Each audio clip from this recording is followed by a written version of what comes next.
Dream 11 ए game और scam. क्या dream 11 एक सट्टा कंपनी है? अगर हाँ तो गवर्नमेंट इसे बैन क्यों नहीं कर रही? ड्रीम 11 इंडिया का फास्टेस्ट फैंटेसी ग्रोइंग प्लेटफॉर्म कैसे बना? आखिर क्या है इसका बिजनेस मॉडल? ये अर्न कैसे करता है? क्या ये प्लेटफॉर्म लीगल है या इलीगल? और ये आपको कैसे बर्बाद कर सकता है? आइए जानते हैं। ये मैं कर लेता हूँ यार, आप जाके ड्रीम 11 पे टीम बनाओ ना। ये मैं कर लेता हूँ, आप तो ड्रीम 11 पे टीम बनाओ। ये मैं कर लेता हूँ, आप ड्रीम 11 पे टीम बना लो। Dream 11, make your team now. You not यार।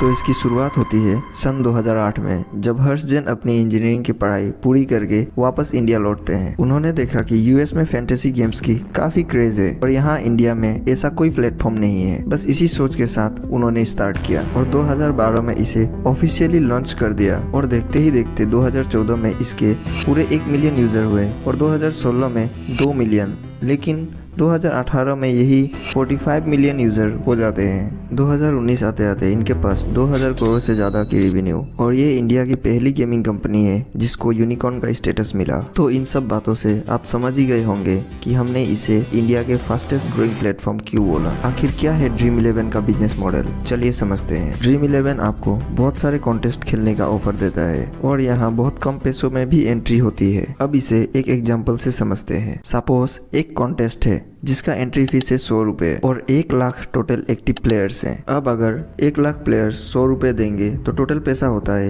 1 करोड़ रुपए। अब यहाँ जो प्राइस मनी रखा जाता है वो है 80 लाख रुपए, जो कि जीतने वाले प्लेयर्स में डिस्ट्रीब्यूट कर दिया जाता है। और जो 20 लाख बच जाता है वो होता है इनका कमीशन या कहे तो प्रॉफिट, जो कि हर बार डिफर करता है, कभी 15% तो कभी 20% ऑफ द कॉन्ट्रीब्यूटेड मनी। और यही है इनका बिजनेस मॉडल। प्लेयर्स में से कोई हारे या कोई जीते, इनको कोई फर्क नहीं पड़ता, इनका कमीशन तो फिक्स्ड है। अब आपको लग रहा होगा कि ये तो पूरे सट्टे की तरह है, तो फिर गवर्नमेंट ने अब तक एक्शन क्यों नहीं लिया? तो बस यही सोच के बहुत से लोगों ने इसके अगेंस्ट कई जगह केस फाइल भी किया, यह कहते हुए कि ये एक सट्टा खिलाने वाले कंपनी है, इसे बैन करना चाहिए। अब सोचने वाली बात ये है कि कोर्ट अपना डिसीजन सुनाते हुए कहती है कि ये एक लीगल गेमिंग है और कोई बेटिंग नहीं। लेकिन क्यों और कैसे? तो सुप्रीम कोर्ट के अनुसार सट्टा वो होता है जिसमें गेम ऑफ चांस हो, बट ड्रीम 11 तो गेम ऑफ स्किल है। स्किल इसीलिए क्योंकि आप जब भी इसमें टीम बनाते हैं आप पूरे पास्ट के डाटा को एनालाइज करते हैं, फिर आप इसको चूज करते हैं। या कहे तो ये कोई लक का खेल नहीं है, इसमें आपको क्रिकेट का नॉलेज और बहुत से स्किल्स की जरूरत पड़ती है। इसीलिए गवर्नमेंट इसे बैटिंग नहीं बल्कि लीगल फैंटेसी गेमिंग प्लेटफॉर्म मानती है। इसके बाद ड्रीम 11 इंडिया में पॉपुलैरिटी और ट्रस्ट गेन करने के लिए टॉप सेलिब्रिटीज को हायर करता है, जैसे महेंद्र सिंह धोनी, आमिर खान एक्सेट्रा, जिसपे पब्लिक अपनी आंख मूंद कर भरोसा करती हो। पर क्या ये आपके लिए सेफ है?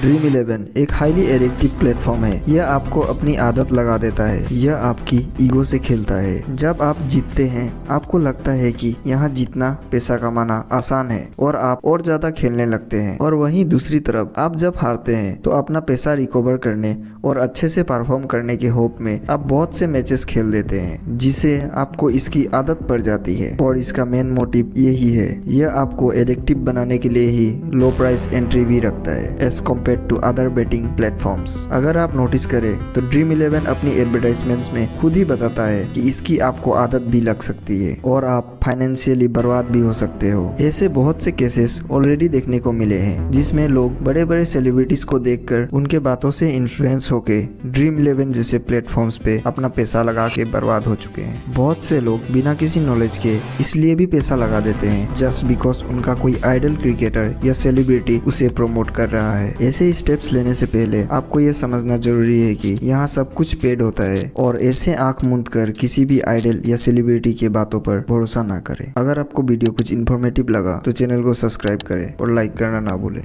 Thank you.